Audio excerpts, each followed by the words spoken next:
বঙাইগাঁৱৰ পৰা উজনি অসমৰ ইটাভাটালৈ যাত্ৰা কৰা শ্ৰমিক ভৰ্তি গাড়ী আবদ্ধ কৰে ৰাইজে। বঙাইগাঁৱৰ গোলাপাৰা তৃতীয় খণ্ডত শ্ৰমিক ভৰ্তি গাড়ী আবদ্ধ ৰাইজৰ।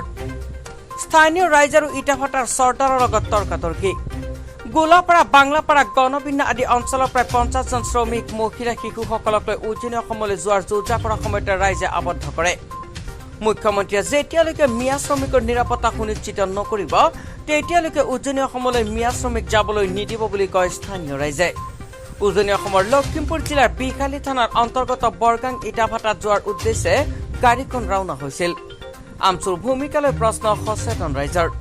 আবদ্ধ কৰা গাড়ীখনৰ নম্বৰ AS 18AC5513। সর্দারজন বরপাড়া জেলার কান্দুলার গোলাপ নবী বলে আমি জানিব পাৰিছো ইতিমধ্যে। দেখো সাধাৰণতে সংখ্যালঘুৰ ত্ৰাণকৰ্তা সংখ্যালঘুৰ ছাত্ৰ সংগঠন বুলি জাহিৰ কৰি থকা যি আমচু আছে এই আমচুৰ ভূমিকা সম্পূৰ্ণ সন্দেহজনক। প্ৰথম সময়ত আমচুৰ বহুত ভূমিকা দেখিছিলোঁ, লম্ফচম্ফ দেখিছিলোঁ। পিছলৈ লাহে লাহে মানে কি আমচুৰ যি সাধাৰণতে আমচুৰ যি প্ৰাণ প্ৰতিষ্ঠা যি আমচুৰ সভাপতি বৰ্তমান তেখেতৰ ঘৰ কাবাডীৰ তেখেতৰ অঞ্চলতে স্ব ইটাভাটা চলি আছে সম্পূৰ্ণ অবৈধভাৱে অনৈতিকভাৱে সৰু সৰু ছাত্ৰ ছাত্ৰী লৈ কিনে। ইয়াতে আমচুৰ ভূমিকা সম্পূৰ্ণ ৰহস্যজনক। আনকি যোৱাকালি আমি লেংডিচিঙাৰ পৰা এখন গাড়ী যোৱা শুনিছোঁ। লেংডিচিঙাতো আমচুৰ ৰফিকুল ইছলাম বুলি এজন প্ৰশাসনিক বিষয়া থাকে, তেখেতৰ পাব্লিচিটি এজন কাৰ্যকৰ্তা থাকে। তেখেতৰ ওচৰৰ পৰা মানে শ্ৰমিক যাব পাৰিছে। ইয়াত এইটো লৈ আমি আমচুক তীব্ৰ ধিক্কাৰ জনাওঁ, যাতে অনাগত দিনে আমচুৱে মানে শ্ৰমিকৰ পক্ষত আনকি মাইনৰিটি মানুহৰ পক্ষত থাকে। তেখেতৰ যাতে কোনো বনিয়া গোষ্ঠী বা কোনো দালাল বা কোনো চৰ্দাৰ ইটাভাটা মালিকৰ পক্ষত নাযায়, এই আপোনালোকৰ সংবাদ মাধ্যমৰ জৰিয়তে আহ্বান জনালোঁ আমচুক। আমার মেয়ে নিয়ে আর বউ নিয়ে তাও সে যে সর্দার জিসিবি হলো ড্রাইভার একটা পাতারে আবার জিসিবি দেয় আমার মেয়ের অ্যাক্সিডেন্ট করে দিছে। অ্যাক্সিডেন্ট করার পরে মেলা ক্ষতি হয়েছে মানলাম দিয়ে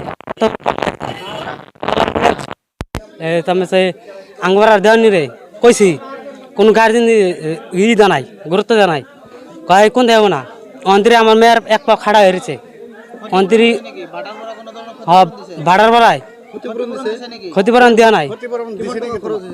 মোর 30,000 টাকা খরচ গেছে ওটি অপারেশন করবার কারণে করছি।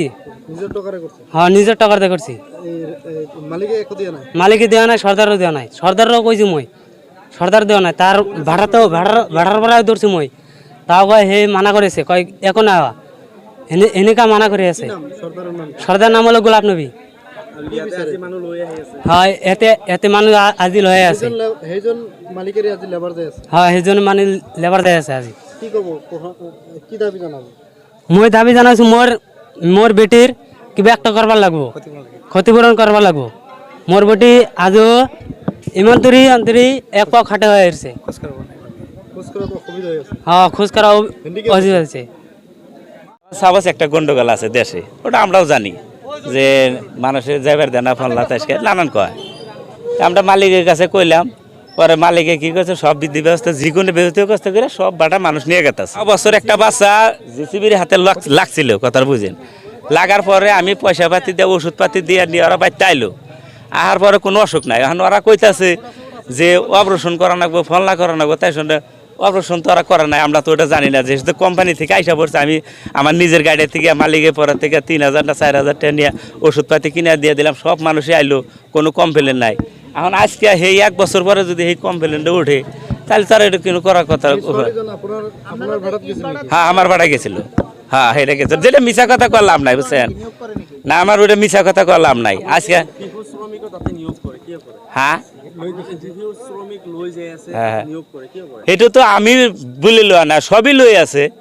বয়গাঁও পারমিশন এটা না, আমার মালিকে না না আমার মালিকে যে বস্তুটা দিছে ওই বস্তুটা দিয়ে সবই উঠাইতেছে, আমি উঠাইতেছি। হ্যাঁ ওখানে কি লেখা আমার তো আর পড়াশোনা নাই। আমি মানুষগুলো দায়িত্ব পয়সা পাতি আইনা দিছি এহেনি হে জানি।